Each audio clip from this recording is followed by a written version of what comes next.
Hello guys, so في الفيديو عندنا relative pronoun وما يسمى ب relative clause. In Arabic we say الضمائر الموصولة. واش كنسمعو هنا الضمائر الموصولة، يعني هاد relative pronoun كيصيدو لينا جملتين في جملة واحدة، ومن هاد الضمائر عندنا who, whom, whose, which, that, where, when. In Arabic we say الذي أو التي. وبالنسبه لهاد الضمائر هادو كيكونوا في منتصف الجمله، كما قلنا كيصيدوا لنا جملتين في جمله واحده. اما الا كانوا لينا في بدايه الجمله فكيتسموا ب WH question. نشوفوا واحد المثال بالنسبه لهاد relative pronoun. I've met the man who gave me this book. التقيت بالرجل الذي اعطاني هذا الكتاب. وكل ضمير عنده خاصنا نعرفوا الاستعمال ديالو. اوكي سو باش تعرفوا الاستعمالات ديالو تبع معايا الفيديو الى الاخر. اوكي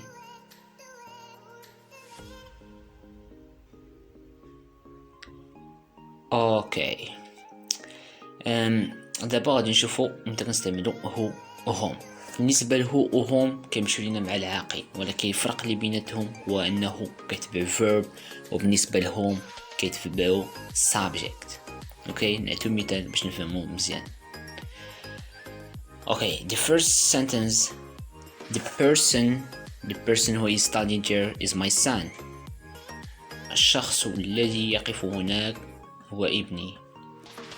علاش جبنا هنا هو؟ لحقاش موراه عاقل وقدامه verb اللي هو is verb to be.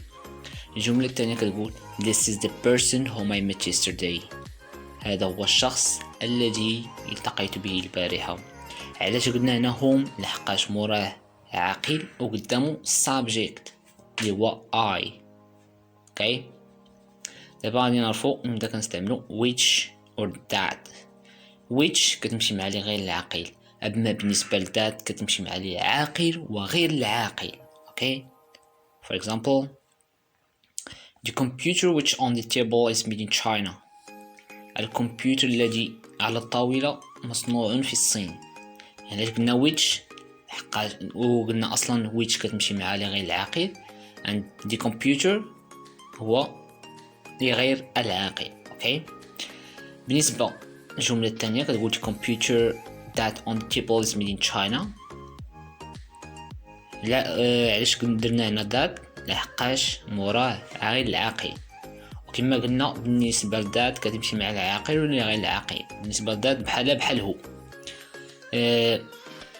نقدروا مثال نقولوا the person that is standing there is my son. كما عندنا في الجملة الأولى ديال هو the person who is standing there is my son.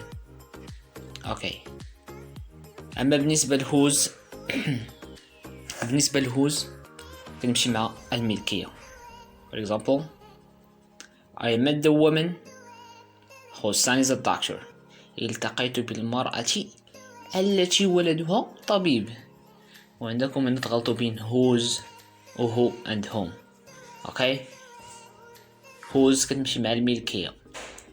خصنا هنا نفهمو الجملة بالضبط. هنا فين بنادم كيدير اخطاء كيتلف بين whose و who و whom. هنا بالنسبة لهاد whose هادي خصنا نفهمو زوال الجملة. I met the woman التقيت بالمرأة اللي ولدها whose son is a doctor. اوكي كاين شي واحد اللي بيدير لك هنا هم بيقول لي علاش؟ بيقول لك موراه عاقل اللي هو woman وقدامه السابجيكت اللي هو السان مينو. الا درنا هنا هم بينا نقولوا I met the woman whom son، حتى الا ترجمناها ما تجي صحيحه ومضبوطه. اوكي هنا الجمله الثانيه the writer whose novels are translated to many languages is from Morocco. الكاتب اللي novels ديالو مترجمين بزاف ديال اللغات هو من المغرب. واخيرا I talked to the woman whose car had broken down in front of the shop. تكلمت مع المرأة اللي الطوموبيلة ديالها تعطلات قدام المحل. اوكي بالنسبة لوير وين، وير كيمشي مع المكان وين كيمشي مع الزمان. For example, this is the house where we used to live in the past.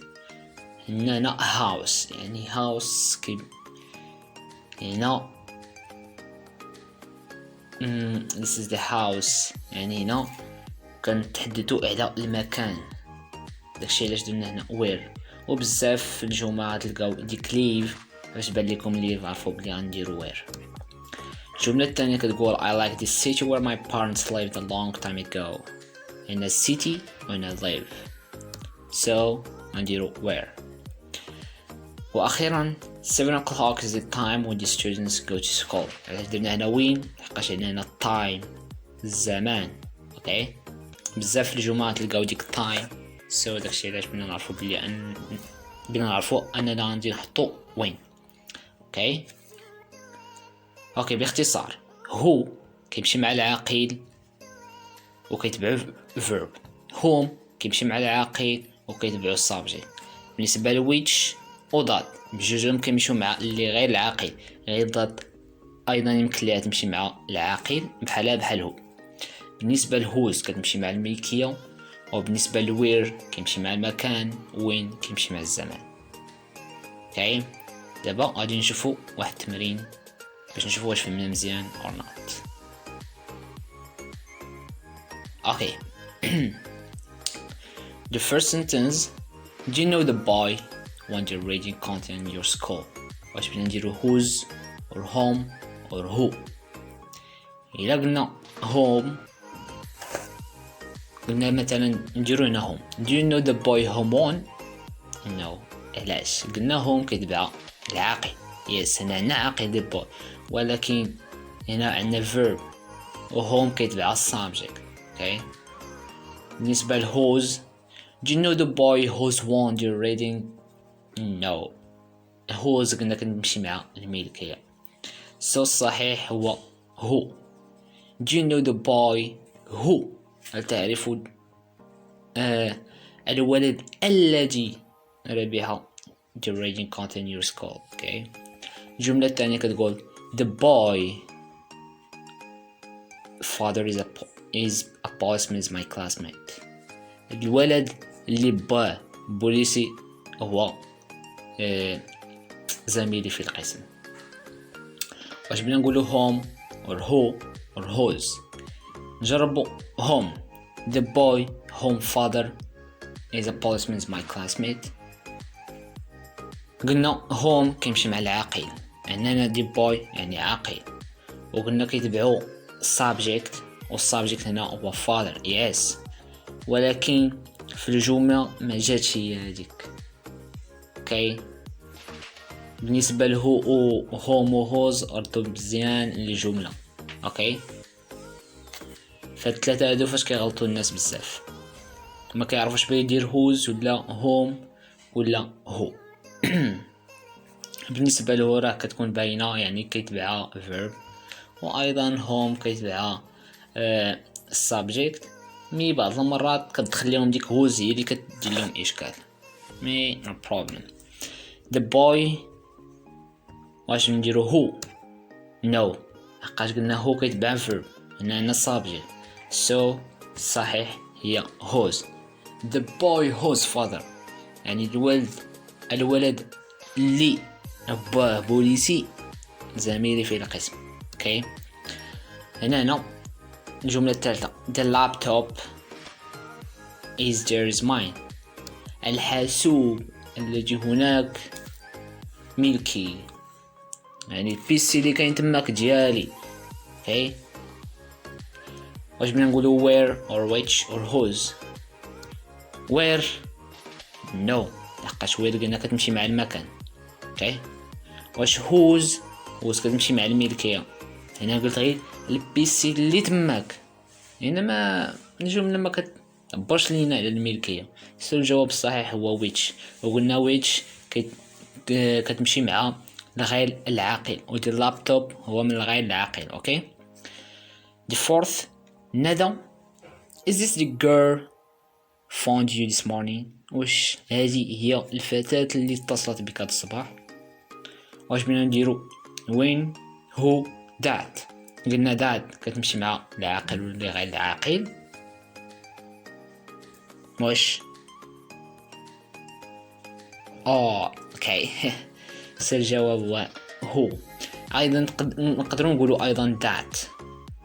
مي وين نو وين كتمشي مع الزمان. هنا ما كايناش شي حاجه كتعبر لينا على الزمان، بقاش هنا قلنا دي girl هو غير العاقل دي girl من العاقل، يعني هو اللي بينا نديرو.